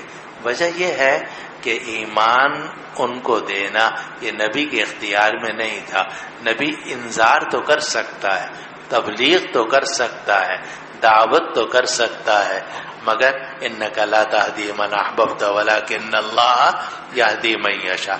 اب یہ کافر ہیں، ان کو کبھی منفی القبور کہا جا رہا ہے، کبھی صم کہا جا رہا ہے، کبھی بکم کہا جا رہا ہے، کبھی عمیون کہا جا رہا ہے، لیکن یہاں کوئی بھی حقیقی سمن بکمن عمیون مراد نہیں ہے، بلکہ سب نفی ہے، غیر نفی ہے نافع کی۔ تو ان کا سننا اور نہ سننا برابر۔ اور یہ اردو میں بھی بولتے ہیں میاں تم تو سن کر بھی نہیں سنتے، دیکھ کر بھی نہیں دیکھتے۔ حضرت سوال ہے سیٹ نمبر 376 200 376 جی، اگر کوئی حضور پاک صلی اللہ علیہ وسلم کی سما کا انکار کرے تو اہل سنت سے خارج ہو گیا۔ صحیح۔ اب اس کی پیچھے نماز پڑھنا کیسا ہوگا؟ بس نماز تو ہر مسلمان کے پیچھے ہو جائے، ہمارے مذہب کو، وہ آپ کے مذہب کا تو مجھے پتہ نہیں ہے، لیکن یہ ہے کہ ہمارے نزدیک ہر مسلمان کے پیچھے نماز ہو جاتی ہے، اس حدیث کی وجہ سے جو آپ نے مشکات میں پڑھی تھی، اگر پڑھی ہو صلو خلف کل بر و فاجر والصلاۃ واجبۃ علیکم مع کل بر و فاجر، تو کوئی بھی بر ہو فاجر ہو، لیکن بشرطے کہ مسلمان ہو، تو مسلمان گمراہ بھی ہو تو اس کی ہماری نماز اس کے پیچھے ہو جائے گی۔ البتہ اگلا مسئلہ یہ ہے کہ فاجر کو امام بنانا جائز ہے یا نہیں ہے، تو اپنے اختیار کے ساتھ فاجر کو، فاسق کو، بدعتی کو یا گمراہ کو امام بنانا جائز نہیں ہے۔ بہتر سے بہتر آدمی کو امام بنانا چاہیے جو اسمع ہو، جو کہ اقرا ہو، عالم ہو۔ لیکن اس کے باوجود اگر آپ کو امام بنانے کے اختیار نہیں تھا اور کسی فاجر کے پیچھے آپ کو نماز پڑھنی پڑ گئی تو اہل السنہ والجماعہ کے نزدیک نماز ہو جاتی ہے۔ چلو جی، ہاں 322 کہاں ہے جی؟ سر جی، آپ نے حافظ ابن حجر رحمہ اللہ کی نسبت سے یہ بات نقل کی کہ انہوں نے فرمایا کہ حضرت عائشہ رضی اللہ تعالی عنہ نے مسبب کا تو اس بات کیا لیکن سبب کا انکار کیا، تو اس سے خود بخود سبب کا اس بات بھی ہو جاتا ہے۔ یعنی جب نہیں، سبب تو جو ہے نا، سبب مقصود نہیں ہوتا، اصل مقصود جو ہے وہ مسبب ہوتا ہے۔ سبب تو صرف پہنچانے، سبب کہتے ہیں مفضی کو، مفضی الی الحکم کو۔ تو اگر کوئی آدمی سبب کا انکار کر دے مگر مسبب کو تسلیم کر لے تو اس سے کوئی فرق نہیں پڑتا. تو سر جی یہاں سے لیعلمون تو مضارع کا صیغہ ہے، یہاں سے مراد یہ نہیں ہو سکتا کہ مطلب حشر کا مراد نہیں ہو سکتا کیا؟ یہاں سے لیعلمون انہم الان لیعلمون انما کنت اقول لهم، تو یہاں یعلمون سے مراد مستقبل کا معنی نہیں لے سکتے؟ نہیں. اس کی وجہ یہ ہے کہ اسی روایت کے اندر آ رہا ہے انہم الان آ رہا ہے نا، تو اب ہم اس کو تو حالی پر معمول کریں گے، تو اس لیے اب ان کو علم ہو گیا ہے. اب ظاہر ہے کہ کافروں کو اگر مرنے کے بعد علم ہوگا تو علم خود دلیل ہے اس بات کی کہ کسی نہ کسی درجے میں ان کو حیات حاصل ہے. اس لیے کہا جاتا ہے کہ جو حیات برزخی ہے وہ تو ہر ایک کو حاصل ہے. حیات برزخی تو ہر ایک کو حاصل ہے، چاہے وہ کافر ہو، چاہے مسلمان ہو، فاسق ہو، فاجر ہو، وہ تو ہر ایک کو حیات برزخی کسی نہ کسی درجے میں حاصل ہوتی ہے. اسی وجہ سے نعیم قبر یا عذاب قبر اس کے ساتھ متعلق ہوتا ہے. استاد جی اس مسئلے کا تعلق عقائد کے ساتھ ہے یا پورے احکام کے ساتھ؟ کہاں کون سا؟ اگر نبی کریم صلی اللہ علیہ وسلم کا کہ سماع کا مسئلہ ہو پھر تو وہ عقیدے میں آ جاتا ہے، لیکن اگر ویسے ہو تو یہ احکام سے متعلق ہے اور اس لیے اس میں تضلیل کے احکام جاری نہیں ہوں گے. جی اس کے لیے معیار کیا ہے کہ پورے احکام میں سے اور یہ عقائد میں سے کیا چیز؟ یہ کسی مسئلے کے لیے معیار کیا رکھیں گے؟ اجماع. اگر اہل سنت والجماع کا اجماع ہو جائے تو پھر تو وہ عقیدے کی حیثیت اختیار کر جاتا ہے. لیکن خود اگر اہل سنت والجماع ہی میں اختلاف ہو، صحابہ میں اختلاف ہوا ہو، تابعین میں اختلاف ہوا ہو، تبع تابعین میں اختلاف ہوا ہو، تو اس کا مطلب یہ کہ یہ عقیدے کا مسئلہ نہیں ہے، احکام میں سے. اس لیے اس میں اگر کوئی عدم سماع موتا یعنی نفی سماع موتا کا مذہب رکھے گا تو ہم اس کو گمراہ نہیں کہہ سکتے. وجہ یہ کہ یہ مذہب کس کا تھا؟ حضرت عائشہ رضی اللہ عنہا کا تھا. اگرچہ وہ ہمارے نزدیک راجح نہیں ہے لیکن اس کے باوجود کوئی آدمی اس حد تک وہ قائل ہو تو اس کے اوپر کوئی ملامت نہیں کی جا سکتی. ہم تو بڑے لوگ ہیں، دل بڑا ہے ہمارا، تمہاری طرح چھوٹے لوگ نہیں ہیں. ہم اپنے مخالفوں کو کافر، فاسق، جو نہ مانے وہ بھی کافر، ہم اس طرح کی باتیں نہیں کرتے. ہم تو دل بڑے بڑے ہیں ہمارے، الحمدللہ. اپنے مخالفوں کا بھی ہم احترام کرتے ہیں. چلو جی حضرت عائشہ رضی اللہ تعالیٰ عنہ عام مردوں کے بارے میں تو عدم سماع کی قائل تھیں، تو کیا آپ صلی اللہ علیہ وسلم کے بارے میں سماع کی قائل تھیں؟ اس پر کوئی دلیل وغیرہ ہے؟ نبی کریم صلی اللہ علیہ وسلم یہ وہ آتی ہے روایت کہ حضرت عائشہ رضی اللہ عنہ فرماتی ہیں کہ جب تک عمر فاروق میرے حجرے میں دفن نہیں ہوئے تو میں پردے کا خیال نہیں کرتی تھی اور عام کپڑوں کے ساتھ اپنے حجرے میں یعنی نبی کریم صلی اللہ علیہ وسلم کی قبر پر اور اپنے والد ابو بکر صدیق کی قبر پر چلی جاتی تھی. اور میں کہتی تھی کہ ایک میرے شوہر ہیں اور دوسرے میرے والد ہیں، لیکن جب عمر کو دفن کر دیا گیا اب میں کپڑوں کا خیال کر کے جاتی ہوں. معلوم ہو کہ وہ بھی حیا کرتی تھی. چلو جی استاد جی سوال ہے 247. جی استاد جی اگر یہاں پر سماع سے سماع نافیہ مراد نہیں ہے تو پھر مردوں کو سلام کرنے کا کیا فائدہ ہے استاد جی؟ ثواب ملتا ہے اور سنت ہے نبی کریم صلی اللہ علیہ وسلم کی، اور یہ خود دلیل اہل سنت والجماع کے مذہب راجح کی کہ مردے سنتے ہیں. چنانچہ سنت سے ثابت ہے کہ آدمی جب قبرستان جائے تو کیا کہے؟ السلام علیکم یا اہل القبور انتم سلفونا ونحن بالاثر. یہ خود دلیل ہے اس بات کی کہ مردے سنتے ہیں. بلکہ ہم تو یہ کہتے ہیں کہ مردے بولتے بھی ہیں.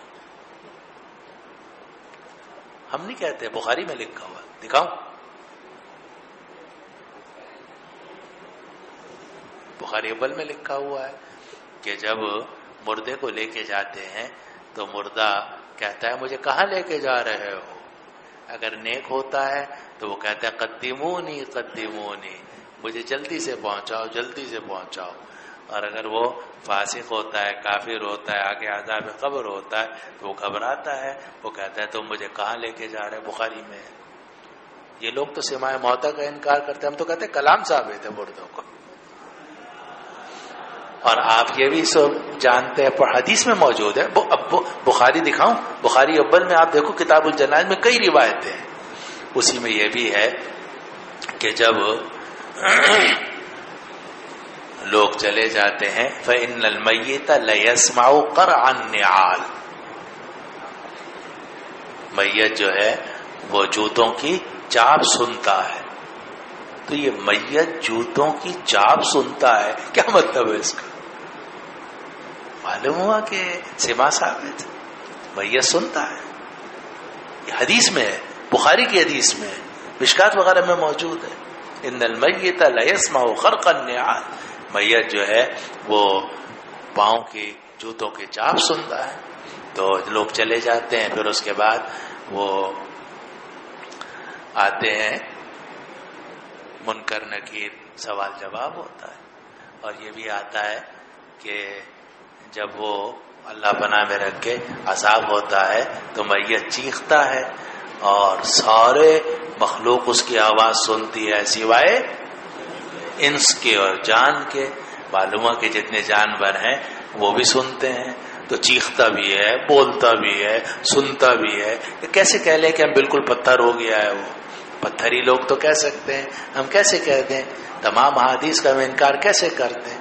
ہاں اتنی بات ہے کہ وہ سننا سماع نافع نہیں ہے، اس لیے ہمارے نزدیک جہاں بھی نفی آ رہی ہے وہ نفس سماع کی نہیں ہے بلکہ سماع نافع کی نفی ہے۔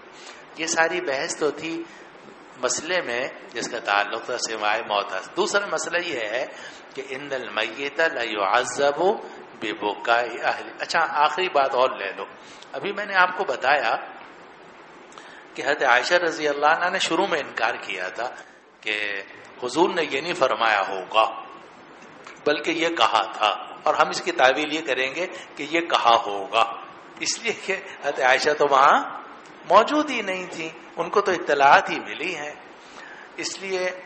لیکن حافظ ابن حجر رحمۃ اللہ نے حدیث نقل کی ہے کہ حضرت عائشہ رضی اللہ عنہا نے روایت نقل کی ہے اور اس میں یہ لفظ ہے ما انتم باسمع لما اقول منهم اخرجہ احمد باسناد حسن۔ مسند احمد میں سند حسن کے ساتھ روایت ہے کہ حضرت عائشہ رضی اللہ عنہا نے بھی بالکل وہی جملہ ذکر کیا جو عبداللہ ابن عمر نے، عمر فاروق نے، عبداللہ ابن مسعود نے، ابو طلحہ انصاری نے، عبداللہ ابن سیدان رضی اللہ عنہم اجمعین نے ذکر کیا تھا۔ اس سے معلوم ہوتا ہے اگر مسند احمد کی روایت بھی لے لی جائے تو اس کا مطلب یہ ہوا کہ عائشہ رضی اللہ عنہ شروع میں انکار کیا انہوں نے، لیکن جب انہوں نے دیکھا کہ عمر بھی وہی بات کہہ رہے ہیں، عبداللہ ابن عمر بھی وہی بات کہہ رہے ہیں، اور عبداللہ ابن مسعود، عبداللہ ابن سیدان، ابو طلحہ انصاری رضی اللہ عنہ، سارے حضرات جو بدر میں شریک ہے وہ بات کہہ رہے ہیں، چنانچہ انہوں نے اپنے قول سے رجوع کر لیا تھا۔ بعد میں خود انہوں نے بھی وہی روایت کی جو تمام صحابہ کی آتی ہے کہ ما انتم باسمع لما اقول منهم۔ بات ختم ہو گئی۔ آخری بات لے لو کہ ان المیت لا يعذب ببکاء اہلہ علیہ۔ اب یہ جو ہے کہ ان المیت لا يعذب ببکاء اہلہ علیہ، اس میں کوئی شبہ نہیں ہے کہ یہ حدیث ثابت ہے، یہ حدیث ثابت ہے، اور عبداللہ ابن عمر نے بالکل صحیح روایت کی ہے، اور یہ روایت صرف عبداللہ ابن عمر سے نہیں ہے، عمر فاروق سے بھی ہے اور دوسرے لوگوں سے بھی روایت ہے کہ ان المیت لا يعذب ببکاء اہلہ علیہ۔ اس پر، اس حدیث پر حضرت عائشہ رضی اللہ عنہ کو اشکال ہوا۔ کیا اشکال ہوا؟ کہ کیسے ہو سکتا ہے کہ ان کے رونے کی وجہ سے عذاب اس پر ہو، کرے کوئی بھرے کوئی، جرم کوئی کرے پکڑا جائے کسی اور کو، رو یہ رہے، نوحہ یہ کر رہے ہیں، نوحہ منہی عنہا یہ کر رہے ہیں، اور جناب سزا مل رہی ہے اس میت کو جو اس نوحہ میں شریک نہیں ہے۔ یہ اشکال پیدا ہوا، اور حضرت عائشہ رضی اللہ عنہ فرمایا قرآن مجید میں وَلَا تَزِرُ وَازِرَةٌ وِزْرَ أُخْرَىٰ۔ تو اس کے کئی جواب دیے گئے۔ پہلا جواب یہ ہے کہ ان المیت میں الف لام جو ہے وہ عہد خارجی کا ہے، اور میت سے مراد جو ہے وہ کافر ہے۔ میت کو جو عذاب ہو رہا تھا وہ رونے کی وجہ سے نہیں ہو رہا تھا، بلکہ میت کو عذاب ہو رہا تھا اپنے کفر کی وجہ سے اور اپنے جرم کی وجہ سے۔ اور اس کی تائید اس حدیث سے ہوتی ہے جو آپ نے مشکات میں پڑھی ہوگی کہ حضرت عائشہ رضی اللہ عنہ نے فرمایا کہ ایک عورت کا قصہ تھا جو یہودی عورت تھی، وہ مر گئی تھی، اور جب اس کا جنازہ نکلا تو گھر والے رو رہے تھے، تو نبی کریم صلی اللہ علیہ وسلم نے اس وقت میں فرمایا تھا کہ ان المیت لیعذب ببکاء اہل علیہ، کہ اس کو تو عذاب ہوگا اور گھر والے رو رہے ہیں۔ گویا المیت میں الف لام جو ہے وہ عہد خارجی کا ہے، اور مراد اس سے کیا ہے؟ کافر ہے، اور کافر کو بھی جو عذاب ہوگا وہ رونے والوں کے رونے کی وجہ سے نہیں ہے بلکہ اپنے جرائم کی وجہ سے ہے۔ دوسرا یہ ہے کہ یہ عذاب اس وقت ہوگا اذا اوصى۔ دوسری تعبیر یہ ہے کہ میت کو بھی عذاب ہوگا، لیکن کب؟ جبکہ اس نے وصیت کی ہو مرنے سے پہلے کہ بھئی میں جا رہا ہوں، میرے مرنے کے بعد اتنی زور زور کے چیخ چلا کے رونا کہ جناب پورا محلہ گونجنے لگے، تب ظاہر ہے کہ یہ وصیت نوحہ کی ہے، اور نوحہ جو ہے وہ گناہ کبیرہ ہے، حرام ہے۔ آپ نے پڑھا ہوگا کہ نہا عن النیاحہ، کہ آپ نے نوحہ کرنے سے منع کیا۔ تو اگر کوئی آدمی گناہ کبیرہ کی وصیت کرے گا تو وہ خود گناہ گار ہے، تو جو اس کی وصیت پر عمل کریں گے وہ بھی گناہ گار، اور جو وصیت کر کے گیا ہے وہ بھی گناہ گار۔ اسی طرح تیسری تعبیر یہ کی گئی کہ یہ حکم اس وقت بھی ہو سکتا ہے کہ جب نوحہ ان کے گھر میں ہوتا تھا، اس نے نہ زندگی میں کبھی منع کیا نہ مرتے وقت منع کیا، اس کو چاہیے تھا کہ زندگی میں بھی منع کرتا اور مرنے سے پہلے بھی منع کر کے جاتا کہ دیکھو میرے مرنے کے بعد نوحہ نہ کرنا، لیکن اس نے ان کو نہیں روکا، تو اس کو جو عذاب ہوگا وہ نہیں عن المنکر کے ترک کی بنا پر ہوگا کہ اس نے اس منکر کو نہیں روکا، نہ زندگی میں روکا نہ مرنے کے بعد روکا۔ اور سب سے آسان جواب وہی ہے جو ابھی ہم نے تھوڑی دن پہلے ذکر کیا تھا شروع میں کہ یہ باق و سببیت کے لیے اگر نہ لو بلکہ مصاحبت کے لیے لے لو تو مسئلہ آسان ہے کہ میت کو عذاب ہوتا ہے، اور حال یہ ہے کہ اس کے گھر والے اس کے اوپر رو رہے ہوتے ہیں، تو گویا میت کے گھر والوں کے رونے کی وجہ سے عذاب نہیں ہوتا، اس کو تو عذاب ہوگا اپنے گناہوں کی وجہ سے، اپنے جرائم کی وجہ سے۔ البتہ دونوں میں مصاحبت ہو جاتی ہے کہ اس کو عذاب ہوتا ہے اپنے جرائم کی وجہ سے، اور جو گھر والے ہیں وہ ایک اور جرم کر رہے ہیں اور وہ ہے نوحہ۔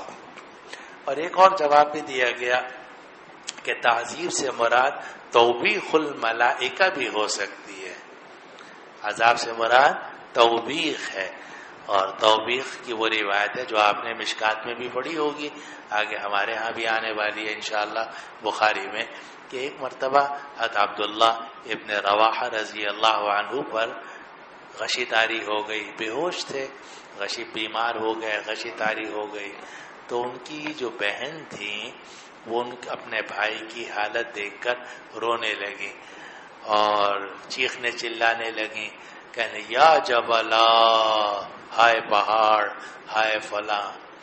بعد میں حضرت عبداللہ ابن رواحہ رضی اللہ عنہ کو افاقہ ہو گیا، تو جب افاقہ ہوا تو انہوں نے فرمایا اپنی بہن سے کہ تم کیوں رو رہی تھی؟ جب بھی تم روتی تھی کہتی تھی یا جبلا یا فلاں، تو فرشتے مجھے کہتے تھے کیا تو پہاڑ ہے؟ تو یہاں عبداللہ، یہ روایت ہے جو آپ نے پڑھی ہوگی مشکات کے اندر، تو یہاں تعذیب سے مراد کیا ہو گئی؟ توبیخ الملائکہ، گویا حقیقت میں عذاب دینا مراد نہیں ہے، گویا تعذیب کا معنی حقیقی مراد نہ ہوا بلکہ معنی مجازی مراد ہوا، اور دنیا میں معنی مجازی بھی مراد لیا جا سکتا ہے، ہوتا ہے جبکہ وہ مجاز متعارف ہو، اس لیے عبداللہ ابن رواحہ رضی اللہ عنہ کے قصے میں یہ معنی مجازی مراد، اور اسی لیے بعد میں حضرت عبداللہ ابن رواحہ رضی اللہ عنہ جب غزوہ موتا کے اندر شہید ہو گئے تو ان کی بہن ان پر نہیں روئی، بعد میں نہیں روئی، کیونکہ ان کو واقعہ یاد تھا کہ میرے بھائی نے مجھے اپنی زندگی میں منع کیا تھا کہ مرنے کے بعد رونا نہیں چاہیے. اور یہ ساری بحث ہے اس رونے سے جس میں آواز ہو اور اپنے اختیار کے ساتھ رویا جائے. یہ نوحہ کی 3 قسمیں ہوتی ہیں مولوی صاحب. ایک نوحہ ہے آنکھوں سے رونا، اس میں کوئی حرج نہیں بلکہ ثواب ہے. نبی کریم صلی اللہ علیہ وسلم کے بیٹے حضرت ابراہیم کا انتقال ہوا تو آپ کی آنکھوں سے آنسو جاری تھے. جب آپ کے ساتھیوں کا انتقال ہوا، حضرت حمزہ رضی اللہ عنہ آپ کے چچا کا انتقال ہوا تو آپ کی آنکھوں سے آنسو جاری تھے. جب غزوہ موتہ میں اطلاع آئی کہ حضرت عبداللہ ابن رواحہ، حضرت جعفر طیار اور حضرت زید ابن حارثہ رضی اللہ عنہ یہ شہید ہو گئے تو آپ ممبر پر کھڑے ہوئے تھے، آپ کی آنکھوں سے آنسو جاری تھے اور آنسو آپ کی داڑھی تک آ رہے تھے. تو یہ آنکھوں سے رونا تھا اور آنکھوں سے رونے کے اندر کوئی حرج نہیں ہے بلکہ جائز ہے، بلکہ نبی کریم صلی اللہ علیہ وسلم کی سنت کے مطابق ہے. یہ رونا بالکل جائز ہے.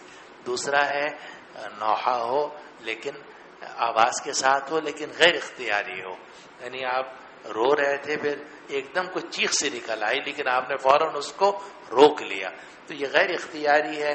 امید ہے کہ یہ بھی انشاءاللہ تعالی معاف ہو جائے گی. تیسری صورت ہے چیخ چیخ کے رونا، پکار پکار کے رونا. یہ نوحہ ہے جو حرام ہے اور گناہ کبیرہ ہے اور یہ اسی طرح حرام ہے جیسا کہ آلات موسیقی کا گانا بجانا جو ہے وہ حرام. یہ ساری تفصیل ہو گئی. اب حدیث دوبارہ لے لو مولوی صاحب. حتی سے تھوڑا سا 5 منٹ کا وقت رہ گیا. کیا کہتے ہیں استاد محترم؟ ہاں کون کہاں؟ آخری لائن سیٹ نمبر 397. ہاں یہ بات سمجھ نہیں آئی کہ جو حضرات میں موتا کے ثبوت کے قائل ہیں وہ قرآن مجید کی اس آیت فإنک لا تسمع الموتى میں موت سے مراد کفار مراد لیتے ہیں کہ یہاں سے تو یہ کہتے ہیں کہ کفار جو ہے وہ نہیں سنتے. دیکھو یہ بحث چھوڑ دو کہ سے موتا سے حقیقی موتا مراد ہے یا کفار مراد ہے. صرف بات یہ ہے کہ نفی جو ہے وہ سوائے نافع کی ہے بس. تو پھر ان کی یہ تعبیر کرنا کہ موتا سے سوائے نافع کی نفی مراد ہے اور ورنہ سننا تو ممکن ہے کیونکہ اگر تم اس کو نہیں مانتے تو ان اللہ یسمع من یشاء کا کیا جواب دو گے؟ اسی طرح دوسرے میں ان اللہ یسمع من یشاء کا کیا جواب ہے؟ اللہ سنا سکتا ہے نہیں سنا سکتا؟ سنا سکتا. بس بات ختم ہو گئی. اور نبی کریم صلی اللہ علیہ وسلم کی آواز اللہ تعالیٰ نے مشرکین مکہ کو پہنچائی یا نہیں پہنچائی؟ پہنچائی. اس لیے کہ ان اللہ یسمع من یشاء. بات ختم ہو گئی.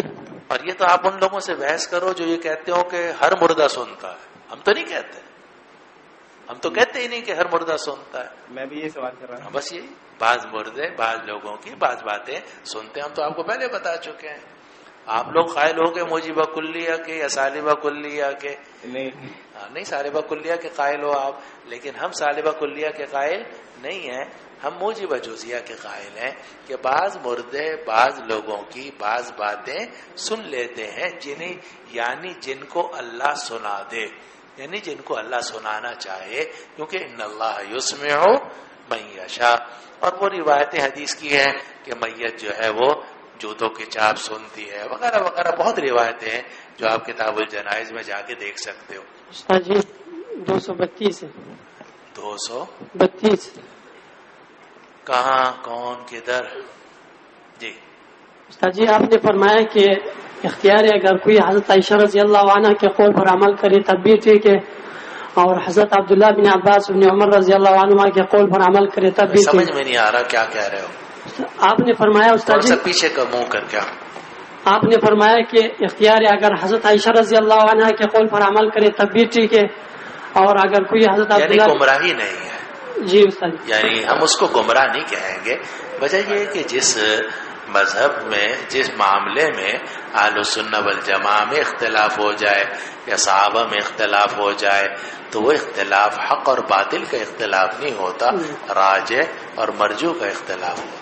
اور حضرت عبداللہ بن عباس بن عمر رضی اللہ عنہ کے قول پر عمل کرے تب بھی ٹھیک ہے. جبکہ حضرت عائشہ رضی اللہ عنہ سے جو رجوع ثابت ہے، جیسے آپ نے فرمایا ابن حجر یعنی رجوع تو نہیں کہہ سکتے، لیکن یہ بات ثابت ہے کہ مسند احمد میں حضرت عائشہ رضی اللہ عنہا نے سماع کا اس بات کیا ہے، اور یہ حافظ ابن حجر رحمۃ اللہ نے لکھا فتح الباری میں، ابھی جا کے دیکھ لو تو حافظ ابن حجر رحمۃ اللہ علیہ اس سے یہ استدلال کر رہے ہیں کہ ایسا معلوم ہوتا ہے کہ حضرت عائشہ رضی اللہ عنہا نے شروع میں انکار کیا تھا، لیکن بعد میں وہ جب بہت ساری انہوں نے روایات دیکھی تو انہوں نے اس کو قبول کر لیا کہ نبی کریم صلی اللہ علیہ وسلم نے یہ جملہ کہا تھا کہ ما انتم باسمع لما اقول منهم۔ اس حدیث کے بعد جو ہے حضرت عائشہ رضی اللہ عنہ کے مذہب پر عمل کرنا کیسا ہے؟ بہرحال دلیل ان کے ثبوت تو ہے ان کے مذہب کا، جب مذہب کا ثبوت ہے تو فی نفس ہی جو آدمی ان کے مذہب کو مانتا ہوگا ہم اسے گمراہ نہیں کہہ سکتے۔ آپ تو جو چاہے کہتے ہو، جو نہ مانے وہ بھی گمراہ، لیکن ہمارے ہاں یہ جو نہ مانے اور فلاں، ہمارے ہاں تو بھائی وہ سیدھی سادھی بات ہے کہ ہمارا مذہب یہ ہے، باقی آپ لوگوں کا مذہب، ہم تو خود کہتے ہیں کہ آپ طالب علموں کا اپنا اپنا مذہب ہے، جو چاہے بنا لو۔ اچھا جی، اگلی روایت پچھلی روایت ہے کہ حدثني عبید بن اسماعیل قال حدثنا ابو اسامہ عن هشام عن ابیہ عن عروہ قال ذکر عند عائشہ رضی اللہ عنہ کے سامنے ذکر کیا گیا کہ عبداللہ ابن عمر رضی اللہ عنہ نے نبی کریم صلی اللہ علیہ وسلم کی طرف یہ حدیث مرفوع کی ہے کہ ان المیت یعذب فی قبری ببکاء اہلہ علیہ، فقالت، تو وہ کہنے لگی کہ جوزی نے رسول اللہ صلی اللہ علیہ وسلم نے یہ کہا تھا کہ بے شک اس کو عذاب دیا جا رہا ہے اس کے اپنی خطا، اپنے گناہ کی وجہ سے، اور بے شک اس کے گھر والے اس کے اوپر اب رو رہے ہیں۔ فرمایا یہ ایسے ہی ہے جیسے کہ عبداللہ ابن عمر یہ نقل کرتے ہیں کہ رسول اللہ صلی اللہ علیہ وسلم کنویں پر کھڑے ہوئے اور اس میں مشرکین بدر کے مقتولین تھے، تو آپ نے ان سے کہا جو کہا انہم لیسمعون ما اقول، اور جوزی نیس آپ نے تو یہ کہا تھا، لیکن ہم ترجمہ یہ کریں گے جوزی نیس آپ نے تو یہ کہا ہوگا کہ بے شک وہ اب جانتے ہیں کہ جو کچھ میں ان سے کہتا تھا وہی برحق تھا۔ بھی آیت پڑھی انک لا تسمع الموتى وما انت بمسمع من فی القبور یقول، اور آپ نے یہ جملہ فرمایا جب انہوں نے جہنم میں اپنا ٹھکانہ بنا لیا۔ اقرا حدثنی، جلدی جلدی۔